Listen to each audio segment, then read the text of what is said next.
Hello दोस्तों, आज के वीडियो में हम लोग जानेंगे ब्लैक फंगस के बारे में कि ब्लैक फंगस क्या है, ये क्यों और किसको होता है, ये इतना खतरनाक क्यों है, ब्लैक फंगस के लक्षण क्या होते हैं, इसका इलाज क्या है और ब्लैक फंगस से बचने के लिए क्या करें या फिर इसके प्रिकॉशंस क्या हो सकते हैं। तो सबसे पहले हम पहले क्वेश्चन की तरफ बढ़ते हैं, ब्लैक फंगस क्या है। देखिए, ब्लैक फंगस या म्यूकोरमाइसिस बीमारी एक तरह के फफूंद से फैलती है। आप लोगों ने जनरली घरों में सब्जियों जो ज़्यादा टाइम तक रखी रहती हैं या अचार में फफूंद देखा होगा। ये शुरुआत में वाइट कलर का होता है और एक्चुअल में देखा जाए तो इसे ब्लैक फफूंद इसलिए कहा जाता है क्योंकि ये इंसान की बॉडी में एंटर करने के बाद बॉडी के टिश्यूज़ को मार देता है और वो टिश्यूज़ ब्लैक हो जाते हैं, इसलिए इसे ब्लैक फफूंद कहा गया है। ये क्यों और किसको होता है? देखिए, एक्चुअल में क्या होता है, जो ब्लैक फंगस के स्पोर्स या फिर जिनको हम लोग बीजाणु बोल सकते हैं, वो जो हमारा एटमॉस्फेयर है उसमें नेचुरल या फिर हम बोल सकते हैं कि जो प्राकृतिक रूप से मौजूद है। अब आमतौर पे क्या होता है कि हमको इनसे खतरा नहीं होता, राइट। और ऐसा बिल्कुल नहीं है कि ये हवा में फैल जाएंगे और एक दिन सबको हो जाएगा, ऐसा नहीं होगा। ये अभी जनरली उन लोगों को हो रहा है जो कोरोना पेशेंट रह चुके हैं और जिनका इम्यून सिस्टम बहुत ज़्यादा वीक है। जो लोग ऑलरेडी किसी बीमारी जैसे शुगर, HIV, कैंसर जैसी बीमारी के पेशेंट हैं, उनका इम्यून सिस्टम ऑलरेडी बहुत वीक होता है और जब ऐसे लोगों को कोरोना हो जाता है तो उसकी वजह से इनका इम्यून सिस्टम और भी वीक हो जाता है और उसी के चलते ये ब्लैक फंगस या जिसको हम लोग फंगल इन्फेक्शन भी बोल सकते हैं, वो इन लोगों पर अटैक कर देता है। ये इतना खतरनाक क्यों है? ये फंगस जब तक फलों और सब्जियों पर था तब तक तो ठीक था, लेकिन अब ये इंसानों पर भी हमला कर रहा है और ये इतना खतरनाक इसलिए हो चुका है क्योंकि जब ये शरीर में घुसता है तो हमारे शरीर के टिश्यूज को मार देता है। जैसे फल सब्जियां इसकी वजह से खराब हो जाती है, उसी तरीके से जैसे ये हमारे शरीर में एंटर करता है, ये हमारे शरीर के टिश्यूज को अफेक्ट करता है और जो टिश्यूज होते हैं वो खत्म हो जाते हैं। जनरली इस डिजीज में आंख की नस के पास फंगल इन्फेक्शन जमा हो जाता है जो सेंट्रल रेटिनल आर्टरी का ब्लड फ्लो बंद कर देता है। इसकी वजह से आंखों की रोशनी चली जाती है। ये डिजीज दिमाग और शरीर के दूसरे पार्ट्स को भी डैमेज कर सकती है।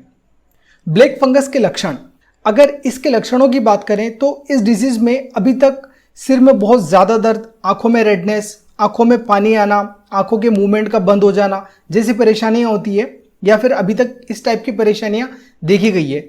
इसके अलावा इस बीमारी के जो लक्षण होते हैं उसमें नाक का जाम हो जाना, आंखों और गालों पर सूजन या फिर पूरा चेहरा फूल जाना भी शामिल होता है।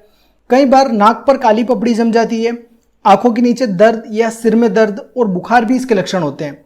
कुछ एक्सपर्ट्स के मुताबिक ये इन्फेक्शन नाक से शुरू होता है, जहां से ये ऊपरी जबड़े तक जाता है और फिर दिमाग तक पहुंच जाता है। इसका इलाज क्या है?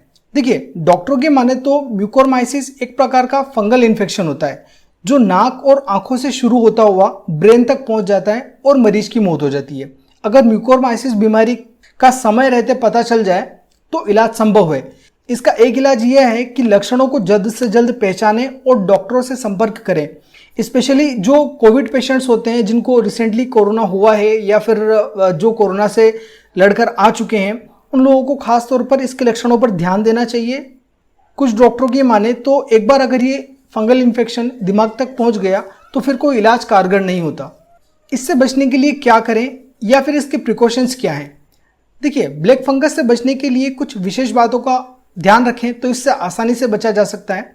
सबसे पहली बात है कि अगर आप डायबिटिक हैं तो आपको आपका शुगर लेवल बहुत ज़्यादा कंट्रोल में रखना है। इसके अलावा जो एस्टेरॉइड्स अगर आप ले रहे हैं या लेने की ज़रूरत पड़ रही है तो वो डॉक्टर की सलाह पर ही लें, अगर वो भी आवश्यकता हो तो। इसके अलावा जब मरीज को हॉस्पिटल से डिस्चार्ज किया जाता है, मतलब कि जो स्पेशली कोरोना मरीज होते हैं उनको काफ़ी टाइम तक हॉस्पिटल में रखा जाता है और हॉस्पिटल से डिस्चार्ज करने के बाद भी अगर उनको ऑक्सीजन देने की ज़रूरत पड़ रही है तो जो ऑक्सीजन दी जाती है उसमें एक ह्यूमिडिफायर होता है जिसके अंदर हम पानी डालते हैं।